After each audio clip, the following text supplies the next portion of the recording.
ये तो कोण दे रखे हैं, कुल अंक है 540। हम प्रत्येक विषय में उसने कितने अंक प्राप्त करे वो निकालते हैं। सबसे पहले हम निकालते हैं गणित में उसने कितने अंक प्राप्त किए। नंबर 1, पहले गणित में प्राप्त अंक।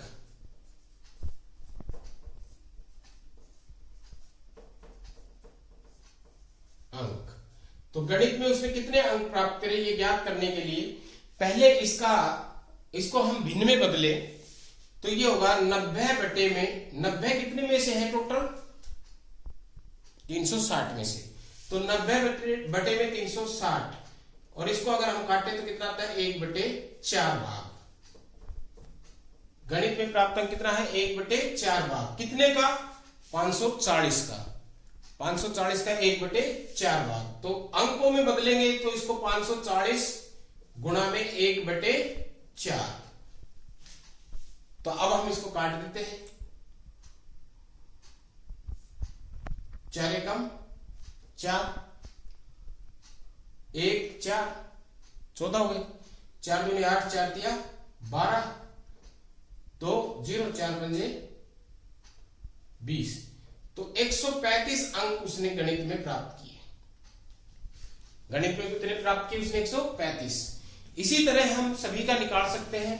अब हम सामाजिक अध्ययन का निकाले दूसरा।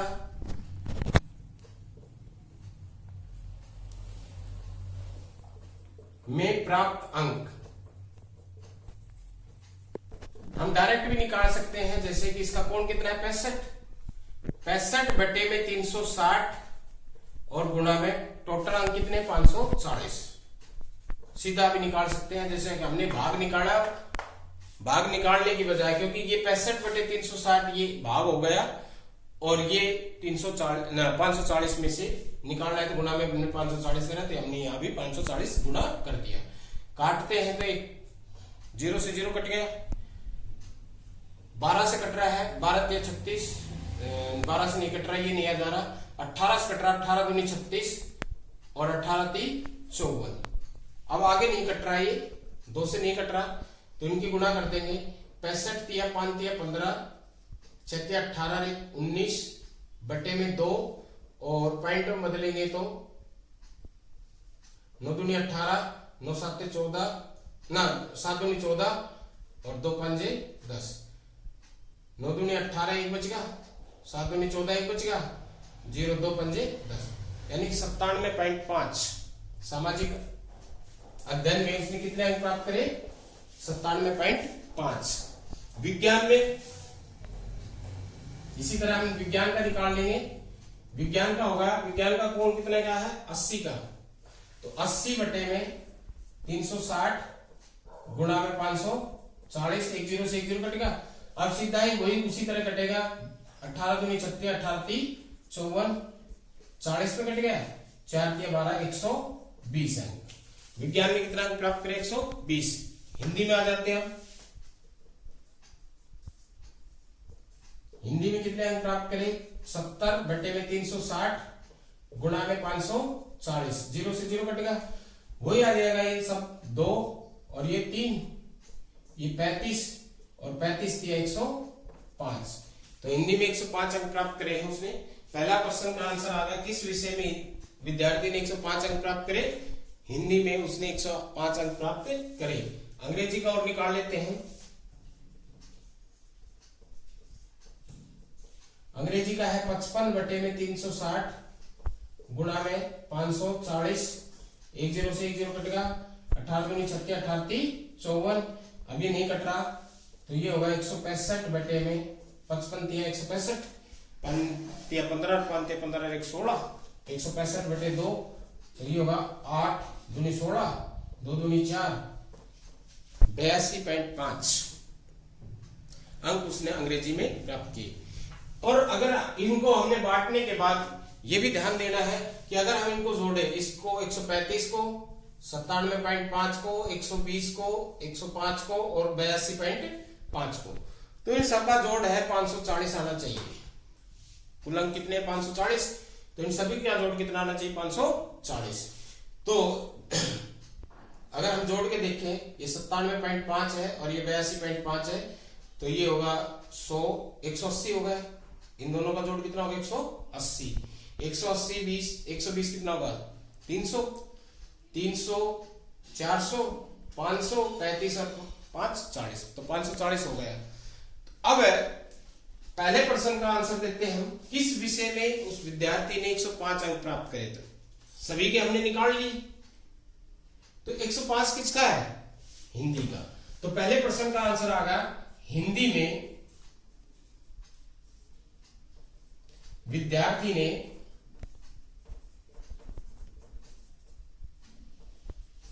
105 अंक प्राप्त किए। पहले प्रश्न का आंसर मिल गया। दूसरा प्रश्न है विद्यार्थी ने गणित में हिंदी से कितने अंक अधिक प्राप्त किए। गणित में उसने कितने प्राप्त किए 135 और हिंदी में उसने कितने प्राप्त किए 105। तो अंतर कितना होगा, विद्यार्थी ने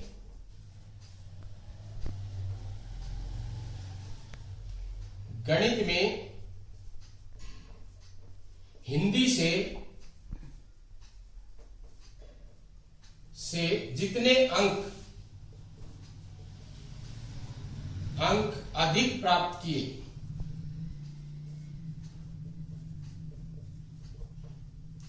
कितने अंक अधिक प्राप्त किए, 135 में से 105 घटा दिए 30 अंक।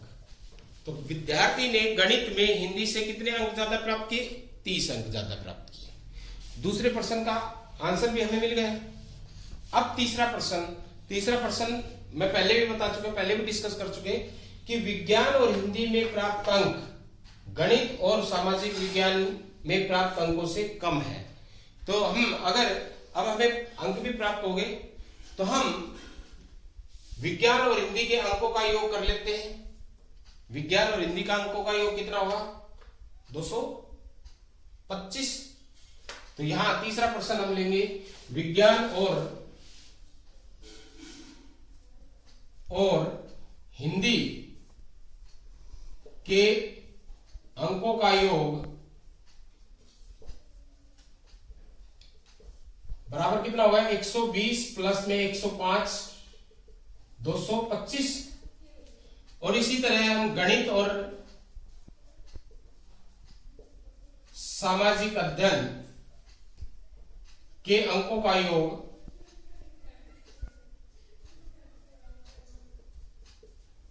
ज्ञात करेंगे। गणित में है 135 और सामाजिक विज्ञान अध्ययन में कितने हैं 97.5। जोड़ कर तो 0.5 हो गया, 7 5 12 हो गया, 9 3 12 1 13 हो गया, 232.5। 232.5। तो ये 232.5 आया और ये 225 आया, तो कौन सा ज्यादा है 232.5 ज्यादा है। तो हम कह सकते हैं कि विद्यार्थी ने हिंदी और विज्ञान और हिंदी में गणित और सामाजिक अध्ययन की अपेक्षा कम अंक प्राप्त किए। तो इस तरह से हमने ये जो पाई चार्ट दे रखा था इसके आधार पर जो प्रश्न पूछे थे हमने उन प्रश्नों का आंसर दे दिया। तो इस तरह से हम ये डिग्री की बजाय अगर प्रतिशत में दे रखे होते, डिग्री की बजाय कितने में किस में दे रखे होते प्रतिशत में दे रखे होते, तो यहां थोड़ा सा चेंज होता कि यहां 360 की बजाय प्रतिशत कितने का होता है 100 का, तो बटे में 100 आता, बटे में कितना आता 100। जो प्रतिशत दे रखा है बटे में 100 और अंक जितने दे रखे वो 540 है तो 540 आता।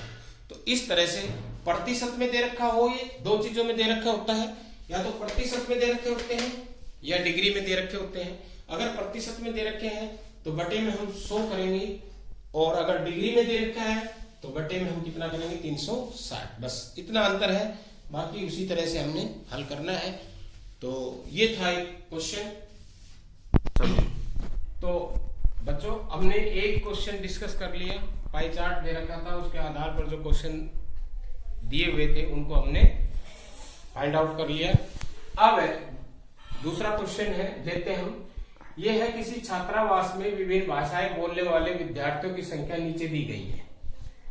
यानी कि एक छात्रावास में जितने विद्यार्थी रह रहे हैं वो कौन कौन सी भाषा बोलते हैं, भाषा बोलने वाले हैं।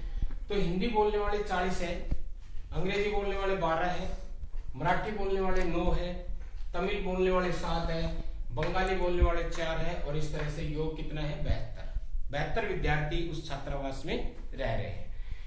इनके आधार पर हमने पाई चार्ट बनाना है पाई चार्ट बनाना है।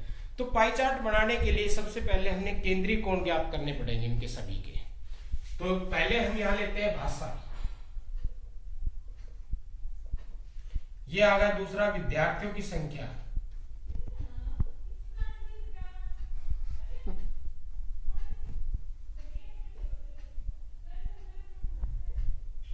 और तीसरे में हम लेंगे केंद्रीय कोण।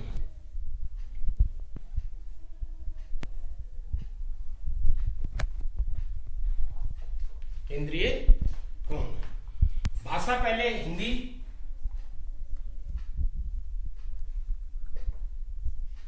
विद्यार्थियों की संख्या हिंदी बोलने वाले कितने हैं 40। इसका केंद्रीय कोण निकालना है। तो कितने 40 विद्यार्थी है, कितने में से है योग कितना है 72। ये योग किसी में दे रखा हो तो ठीक है, नहीं दे रखा है तो हमने योग ज्ञात करना पड़ेगा, जोड़ेंगे हम। जितने भी विद्यार्थी उनका योग ज्ञात करना हमें आवश्यक है, जरूरी है। तो इसलिए किसी में अगर योग नहीं दे रखा, इसमें दे रखा है, अगर किसी क्वेश्चन में योग नहीं दे रखा है तो हम सबसे पहले योग ज्ञात करेंगे। तो ये विद्यार्थियों की संख्या 40 होगी। केंद्रीय कोण कितना होगा 40 बटे योग कितना है 72, और गुणा में इस पे एक पूरा, ये एक वृत्त है तो वृत्त के केंद्र पे पूरा कोण कितने का बनता है 360 का। कितने का बनता है 360 का। तो गुणा में 360, गुणा में 360। अब 72 से सीधा कट रहा है, अगर सीधा काटना आता है तो सीधा काट दो, और नहीं दो छोटे छोटे टुकड़े करके काट दो, जैसे 2 पे काट दो, फिर 2 पे काट दो, फिर 2 पे काट दो। वैसे 72 पंजे सीधा 360 होता है। तो अब 40 की 5 की गुणा करें तो कितना होगा 200। तो हिंदी का केंद्रीय कोण है वो कितना है 200। इसी तरह अंग्रेजी का निकाल लेंगे। अंग्रेजी बोलने वाले कितने हैं 12, तो उसका केंद्रीय कितना कोण कितना होगा 12 बटे में 72 गुणा में 360। ये एक बार कट गया तो फिर सारा उसी पे कटेगा, 5 पे कट गया तो 12 पंजे 60। तीसरा है मराठी, मराठी कितना है 9, ये होगा 9 बटे 72 गुणा में 360, 5 में कटेगा 9 पंजे 45। उसके बाद तमिल, तमिल बोलने वाले कितने हैं 7, केंद्रीय के कोण कितना होगा 7 बटे 72 गुणा में 360, 5 पे कट रहा है इन सब पे तो ये 35 डिग्री आ गया। और लास्ट में बंगाली 4 बटे 72 गुणा में 320 डिग्री। तो इस तरह से हमने सभी के केंद्रीय कोण ज्ञात कर लिए। यहां हमने एक चीज ध्यान में रखनी है कि अगर हम इनका जोड़ करके अवश्य देखेंगे एक बार, तो इन सभी का जोड़ है वो 360 आना चाहिए। अगर 360 से कम या ज्यादा आ रहा है तो हमारे सवाल में कहीं ना कहीं गुणा भाग करने में गलती है। तो हम फिर दोबारा चेक कर लेंगे इसको।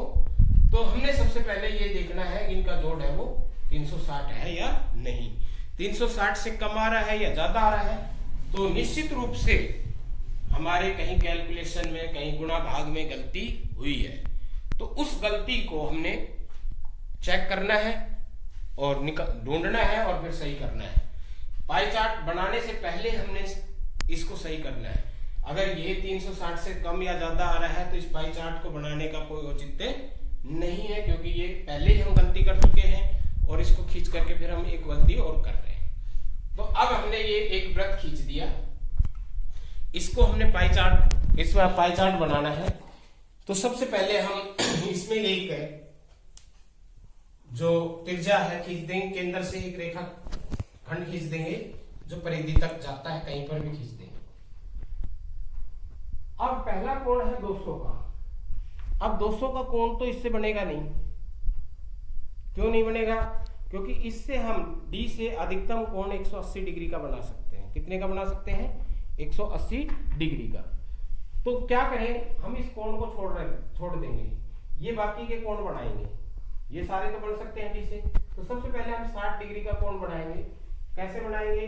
इस D को, ये निशान को यहाँ पर रख देंगे अभी, और इस नीचे वाली लाइन को इस लाइन के ऊपर ढक देंगे। ये ढक दिया हमने। अब लाइन इधर है तो इधर से काउंटिंग करेंगे, गिनना शुरू करेंगे। ये 60 के ऊपर हमने निशान लगा दिया। अब इसको हमने मिला दिया।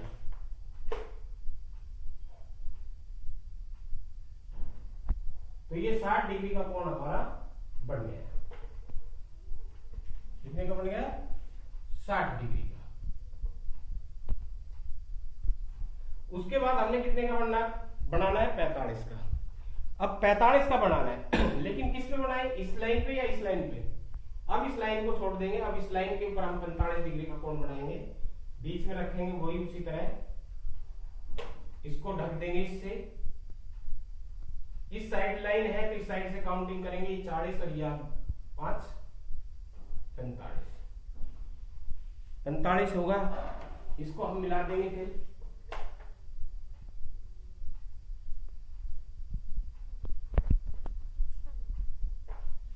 ये 45 डिग्री का कोण बन गया। उसके बाद 35 का बनाना है। अब 35 का किस पे बनाएंगे? इस लाइन पे। जो नई लाइन आती जाएगी उस पे बनाते जाएंगे हम। इस पे हम 35 का बना देंगे हम।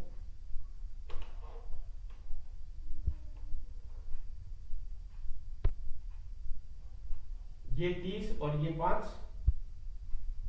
35। इसी तरह इसको भी हम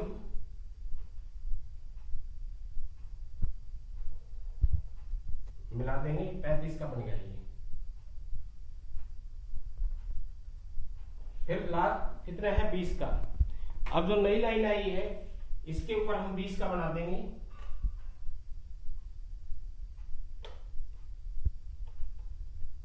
ये 20 का हो गया, निशान लगा दिया।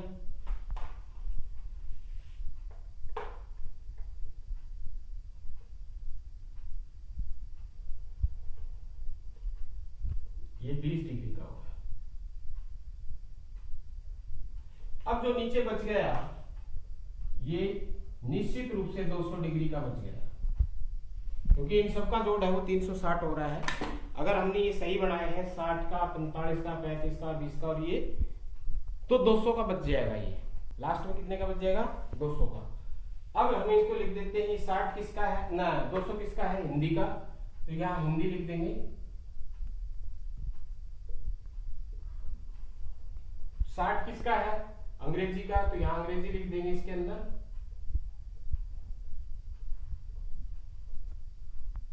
45 किसका है? मराठी। तो यहां मराठी लिख दिया हमने। तमिल,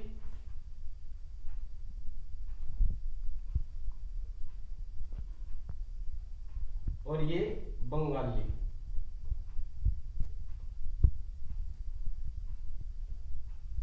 इस तरह से हमने ये पाई चार्ट बना दिया। और इसको अच्छा बनाने के लिए, अच्छा दिखाने के लिए, हम इनमें जो सभी भाग अलग अलग हैं, इनमें हम अलग अलग कलर कर सकते हैं। इसको और थोड़ा सा अच्छा दिखाने के लिए सभी में अलग अलग कलर कर सकते हैं। तो इस तरह से हम किसी का भी पाई चार्ट इस ढंग से बना सकते हैं। पहले हम केंद्रीय कोण ज्ञात करेंगे और फिर जो केंद्रीय कोण जो आएंगे वो कोण बनाते चले जाएंगे। तो इस तरह से हम पाई चार्ट खींच देते हैं। अब इस पे आधारित कुछ क्वेश्चन पूछ सकता है कि भाई सबसे ज्यादा किसका भाग है? तो स्पष्ट दिखाई दे रहा है हिंदी का है। सबसे कम किसका है? बंगाली का है।